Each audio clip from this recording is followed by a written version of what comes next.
Hello दोस्तों, नमस्कार। मैं अंकित पाल, आप सभी का स्वागत है अंकित एकेडमी 2.0 में। दोस्तों, आज हम बहुत कुछ सारी चीज़ें सीखने वाले हैं और आज का बहुत ही महत्वपूर्ण टॉपिक है। और ये आज का टॉपिक का नाम क्या है? टॉपिक का नाम है महिलाओं में ब्रेस्ट कैंसर कैसे होता है और क्या है इनके लक्षण। तो ये जानना आप सभी को बेहद ज़्यादा जरूरी है और हर महिला को जानना जरूरी है।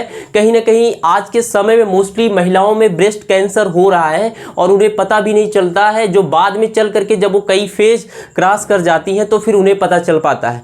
तो ब्रेस्ट कैंसर होता क्या है, कैसे होता है, इनके लक्षण क्या होते हैं और ये मोस्टली कितने एज से स्टार्ट होता है, कितने एज से कितने एज के बीच में होता है। तो ये बहुत सारी चीज़ें आज हम सीखने वाले हैं। अगर आप सभी चैनल पे नए हैं तो चैनल को सब्सक्राइब करके बेल आइकन प्रेस कर दीजिएगा ताकि आप सभी को एक नई वीडियो का नोटिफिकेशन मिलता रहे और आप सभी वीडियो को ज़्यादा से ज़्यादा शेयर करके वीडियो को लाइक करना। दोस्तों चलिए यहाँ पे हम स्टार्ट करते हैं। देखिए, ब्रेस्ट कैंसर जो होता है ये आमतौर पर आज के टाइम में मोस्टली जो है महिलाओं में देखने को मिल रहा है। इसका रीजन क्या है? इसके बहुत सारे रीजंस हैं और यहां पे सबसे पहले हम इस चीज को जानेंगे। यहां पे ये जो ब्रेस्ट कैंसर हो रहा है, ये ब्रेस्ट कैंसर ज्यादातर फॉरेन जो हमारी कंट्री है, जो विदेशों में है, वहां पे कंट्री में पहले जो 40 के एबव वहां पे मानी जाती है कि मतलब 40 के एबव वहां की महिलाओं में ब्रेस्ट कैंसर ज्यादातर होते हैं। लेकिन आजकल हमारे भारत में क्या हो रहा है कि भारत में जो है वो 40 से कम की एज में ही जो है यहाँ पे ब्रेस्ट कैंसर देखने को मिल रहा है। और ऐसी तरीके से ये इसका जो एक एज है वो लगभग 40 से 50 साल, लगभग यहाँ पे 40 से 50 साल का जो एज होता है, ये 40 से 50 साल का एज होता है। इतने के बीच में ही जो है महिलाओं को ब्रेस्ट कैंसर होता है। अब देखिएगा ब्रेस्ट कैंसर होने का रीजन क्या है। ब्रेस्ट कैंसर का होने का रीजन बहुत सारा हो सकता है, क्योंकि यहाँ पे हम सभी एक को नहीं ले सकते, किसी एक को डिफाइन नहीं कर सकते। ब्रेस्ट कैंसर क्या होता है, कभी कभी जेनेटिक भी होता है, कभी किसी हमारे आज के खान पान पे भी डिपेंड कर रहा है, आज की हमारी लाइफ स्टाइल पे भी डिपेंड कर रहा है। आज की अलग अलग महिलाओं में लेट से शादियां करना, लेट से बच्चे होना और अपने दूध को जो है, अपने मिल्क को जो है वहां पे अपने बच्चे को ना पिलाना। और ये इस तरीके से इसके साथ साथ में और भी बहुत सारी चीजें ऐसी हैं जो हमारे डाइट पे या अनदर साफ सफाई और बहुत सारी ऐसी चीजें हैं जो बहुत ज्यादा इन्फेक्टेड चीजें हैं, जहां से हमें बहुत एक हार्मफुल चीजें हम डेली ले रहे हैं। इन सभी चीजों से भी वहां पे ये ब्रेस्ट कैंसर हो सकता है। और कभी कभी ये भी देखा जाता है छोटी छोटी गलतियों से कहीं ना कहीं अपने आप पे, अपने बॉडी पे ध्यान ना देना और अपने छोटे से कहीं किसी एक वाउंड को जो है ध्यान ना देना और वही एक बड़ा रूप लेकर के वहां पे ब्रेस्ट कैंसर का भी रूप ले सकता है। तो बहुत सारे रीजंस है यहाँ पे ब्रेस्ट कैंसर होने का। तो आप सभी को इस क्वेश्चन का आंसर मिल गया होगा। ब्रेस्ट कैंसर ये नहीं होता है कि किसी एक महिला में हुआ है तो किसी दूसरे महिला में उसके द्वारा हो जाएगा, ऐसा नहीं होता। ब्रेस्ट कैंसर का जो मेन रीजन है ये है कि हम उनके महिलाओं के जो है जो सेल होती है, उनकी जो सेल ब्रेस्ट की सेलें होती है, ब्रेस्ट की सेल जो होती है वो इंक्रीज करने लगती है। और जब ब्रेस्ट की सेल इंक्रीज करने लगती है, बढ़ने लगती है, तो फिर जाकर के वहां पे वही सेल जब फैलती है तो अनकंट्रोल हो जाती है। जब अनकंट्रोल होती है तो वहां पे ब्रेस्ट कैंसर का वो रूप लेती है। और ब्रेस्ट कैंसर कहीं से आता नहीं है, ये ब्रेस्ट से ही जो है वहां पे ग्रोथ करता है। ये सेल ही होती हैं और वही सेल ग्रोथ करके फिर आगे ब्रेस्ट का रूप ले लेती हैं। तो आपको ये ब्रेस्ट के बारे में पता हो गया कि ब्रेस्ट कैंसर यहाँ पे होता कैसे। अब एक चीज और आपके माइंड में क्वेश्चंस आ रहे होंगे कि ब्रेस्ट कैंसर जो होता है यहाँ पे जैसे किसी का जेनेटिक भी होता है, कुछ लोगों का होता है, बहुत रेयर कंडीशन में होता है, बहुत कम लोगों में होता है जो जेनेटिक होता है, उनके पेरेंट्स से आते हैं, वहां पे उनके पेरेंट्स को हुआ है तो फिर उनको भी ब्रेस्ट कैंसर हो जाता है। ऐसा महिलाओं में कुछ में देखा जाता है। लेकिन यहां पे आजकल के टाइम में मोस्टली ऐसा हो रहा है जिनके घर में कोई पेशेंट नहीं है, किसी ब्रेस्ट कैंसर की कोई मरीज नहीं है,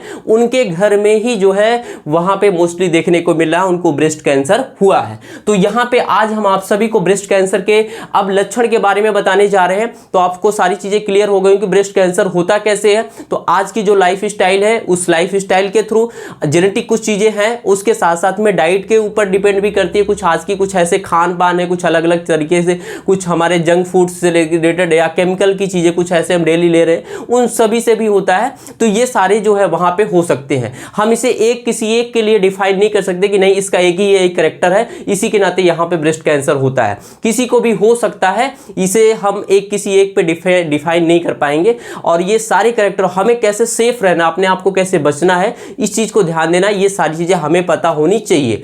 अब देखिएगा इनका कैरेक्टर क्या होता है, इनके लक्षण क्या होते हैं। इनके जो लक्षण लक्षण होते हैं वो कई होते हैं। तो आपको पता होगा यहाँ पे ब्रेस्ट कैंसर, और ये ब्रेस्ट कैंसर जो है देखिए इनके कई लक्षण होते हैं। पहला लक्षण जो होता है यहाँ पे होता है इनका जो है ब्रेस्ट में गांठ होना। ब्रेस्ट में क्या होना, यहाँ पे ब्रेस्ट में गांठ होना। ये ब्रेस्ट में जो गांठ हो जाता है, ठीक है, ब्रेस्ट में गांठ जो हो जाता है, ये गांठ जो है बहुत छोटा सा स्टार्टिंग में होता है, फिर धीरे धीरे वो बढ़ने लगता है, और वो महिलाओं में दर्द भी नहीं होता है, यानी किसी भी फीमेल में उनका वहाँ पे ब्रेस्ट में कोई पेन नहीं होगा, कोई दर्द नहीं होगा, जिससे उनको पता भी नहीं चलता है, कभी कभी चीज़ों को इग्नोर भी कर देती हैं। तो यहाँ पे उन्हें इग्नोर नहीं करनी चाहिए, और उसको अगर ऐसा कुछ हो रहा है तो उसको तुरंत ट्रीटमेंट कराना चाहिए उनको। तो ये पहला कैरेक्टर होता है, ब्रेस्ट में गांठ हो रहा है तो इसका मतलब ये कैंसर का एक हमारा क्या है, ये लक्षण है। अब उसके बाद दूसरी चीज़ें हम यहाँ पे देखते हैं, यहाँ पे दूसरी हम चीजें यहाँ पे देखते हैं निप्पल। यहाँ पे जो निप्पल होता है उस निप्पल का अंदर होना, निप्पल का जो है अंदर की तरफ जो है, अंदर की तरफ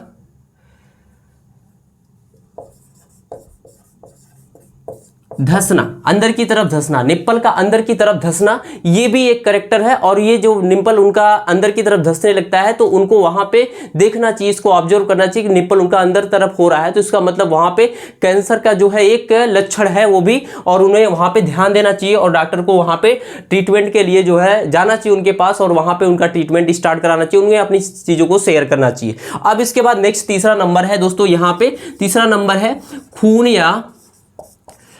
या पानी, खून या पानी निकलना, खून या पानी निकलना, ये भी हमारे ब्रेस्ट का जो है एक करेक्टर है, एक लक्षण है, और ये लक्षण है ब्रेस्ट में से अगर खून या पानी निकल रहा है तो ये भी एक करेक्टर होता है। यहाँ पे उन्हें भी ध्यान देना चाहिए कि यहाँ पे अगर ऐसा खून या पानी निकल रहा है तो वहाँ पे भी उन्हें आगे जो है डॉक्टर से जो है ट्रीटमेंट के लिए आगे ध्यान देना चाहिए, उनके पास जाना चाहिए और अपनी बातों को शेयर करना चाहिए। इसके साथ साथ में यहाँ पे जो उनका होता है बगल में गांठ हो जाता है, बगल में क्या हो जाता है, बगल में गांठ भी हो जाता है। नेक्स्ट करेक्टर होता है बगल में गांठ होना। ये साइड जो होता है, यहाँ पे ये साइड जो होता है, यहाँ पे बगल में, ये बगल में गांठ भी हो जाता है, तो इसका ये भी करेक्टर होता है बगल में गांठ हो जाना। उसके बाद पांचवा नंबर है दोस्तों, यहाँ पे पांचवा नंबर है, ये है ब्रेस्ट का, जो ब्रेस्ट होती है हमारी उनकी महिलाओं की, और ये ब्रेस्ट की जो है, ब्रेस्ट के जो त्वचा होता है, ब्रेस्ट का जो त्वचा होता है, ये अंदर की तरफ धंसना, अंदर की तरफ क्या होना, धंसना, अंदर की तरफ धंसने लगता है। तो ये अगर अंदर की तरफ धंस रहा है उनका त्वचा, तो ये भी एक करेक्टर है, सॉरी ये भी एक लक्षण है, और ये भी लक्षण है, तो वहां पे ये भी कैंसर का एक लक्षण हो गया। तो आपको यहाँ पे इसका अगर ऐसा हो रहा है तो फिर तब भी डॉक्टर से हमें परामर्श लेना चाहिए। उसके बाद छठा नंबर है, छठा नंबर क्या है, यहाँ पे त्वचा पर अगर कोई बदलाव हो रहे, कोई अगर चेंजिंग्स हो रहे हैं, क्या हो रहे हैं यहाँ पे त्वचा पे, अगर त्वचा पे कोई बदलाव हो रहा है, अगर त्वचा पे कोई बदलाव हो रहा है तो वहां पे भी हमें डॉक्टर से कांटेक्ट करना चाहिए कि यहाँ पे ऐसा क्यों हो रहा है, त्वचा वहां पे, वहां की स्किन जो हो रही वो अलग टाइप से हो रही, जैसे कभी कभी रेडिश हो जाती है, कभी कभी अजीब सी हो जाती है, कभी वाउंड होता है, कभी वहां पे पानी निकलता है, कुछ ऐसे रीजन्स होते हैं। तो वहां पे वहां की जो स्किन है उस स्किन पे फोकस ध्यान देना चाहिए। और ये ध्यान कब दे सकते हैं, जब वो कई महिलाएं बाथिंग कर रही हो, कपड़े चेंज कर रही हो, या वैसे ही जो है वहां पे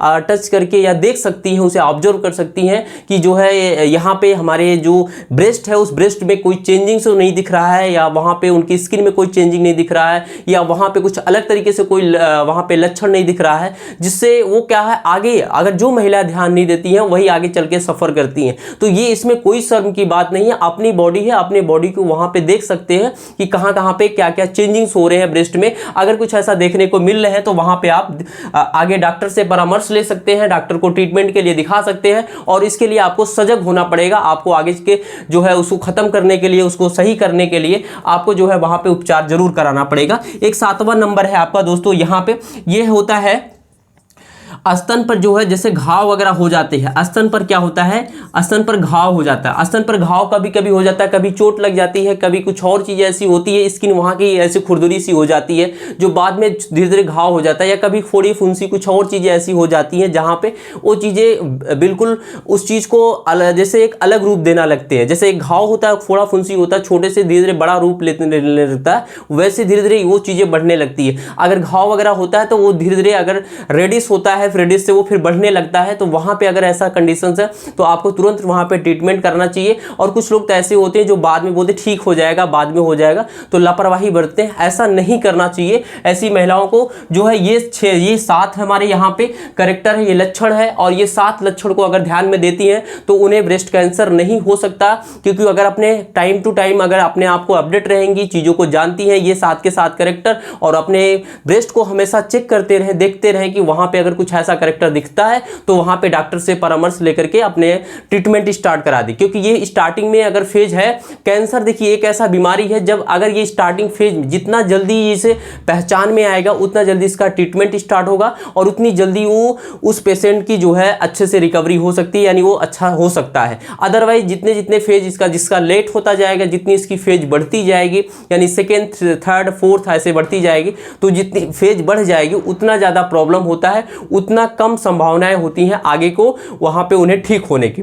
अगर जल्दी से मिल गया है तो जल्दी से ठीक करने के लिए वहाँ पे चीज़ें होनी चाहिए। अब देखिए एक चीज़ और मैं बताने जा रहा हूँ जो आपके लिए बहुत ज़्यादा बेहद इंपॉर्टेंट है। देखिए ये क्या है, अगर किसी महिला को ये लगता है कि कहीं ना कहीं हमारे बॉडी में कुछ ऐसी हो रही है, तो वहाँ पे उन्हें एक एक्सरे करवाना चाहिए। और ये एक्सरे जो है कुछ एक इम्पॉर्टेंट एक्सरे है जो शायद आप सभी को नहीं पता होगा, और इस एक्सरे को कराना चाहिए जो यहाँ पे ब्रेस्ट कैंसर से रिलेटेड होता है। ये अगर आपको कभी किसी डॉक्टर के पास जाते हैं और लगता है कि कोई करेक्टर ऐसा है क्या, या मैं पहले से चेक करवा लूँ कोई ऐसा तो करेक्टर हो नहीं रहा, तो ऐसा लगता है तो आप वहाँ पर एक एक्सरे करवाइएगा। और इस एक्सरे का जो नाम है यहाँ पे स्क्रीनिंग मेनोग्राफ होता है। यहाँ पे मैं राइट कर दे रहा हूं, यहां पे स्क्रीनिंग मेनोग्राफ, यहां पे राइट कर दे रहा हूं स्क्रीनिंग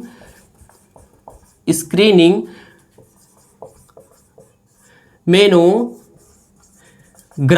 स्क्रीनिंग मेनोग्राम होता है, ये एक्सरे का नाम होता है। और इस एक्सरे को जो है यहाँ पे जरूर करवाना चाहिए, और एक्सरे करवा लेने से आपको सेटिस्फैक्शन मिल जाएगा कि नहीं हमारे बॉडी में ऐसा कोई करेक्टर या हमारा जो यहाँ पे कैंसर हो रहा है, कैंसर के जो लक्षण है ये कोई लक्षण ऐसे नहीं है। इससे अगर ये जो एक्सरे हो वो अगर वहाँ पे चावल के दाने के बराबर अगर कोई भी अगर वहाँ पे लक्षण दिखता है कैंसर का, या कोई भी ऐसे फ्रेगमेंट होते हैं वहाँ पे या डेवलप हो रहे हैं, तो उन सबको भी पता लगा लेता है, स्क्रीनिंग कर लेता है। तो ये जो है एक्सरे जो है बहुत ज़्यादा इंपॉर्टेंट है। तो आप लोग अगर यहाँ पे लगता है तो स्क्रीनिंग मेनोग्राम जरूर करवाइए, और हर महिला को कुछ ना कुछ टाइम के बाद कराना चाहिए, जिससे उनको पता चलता रहे कि ब्रेस्ट में कोई ऐसा कैंसर तो नहीं हो रहा है या ब्रेस्ट कैंसर तो नहीं हो रहा है। तो आप सभी को आई होप, मुझे आशा है कि आप सभी को ये सारी चीज़ें समझ में आ गया होगा और आप सभी को यहाँ पे ये एक्सरे के बारे में और ये 7 करेक्टर के बारे में मैंने आपको बताया, यही सारी चीज़ें हैं। आप अपने ध्यान दीजिए और ज़्यादा से ज़्यादा जो है अपने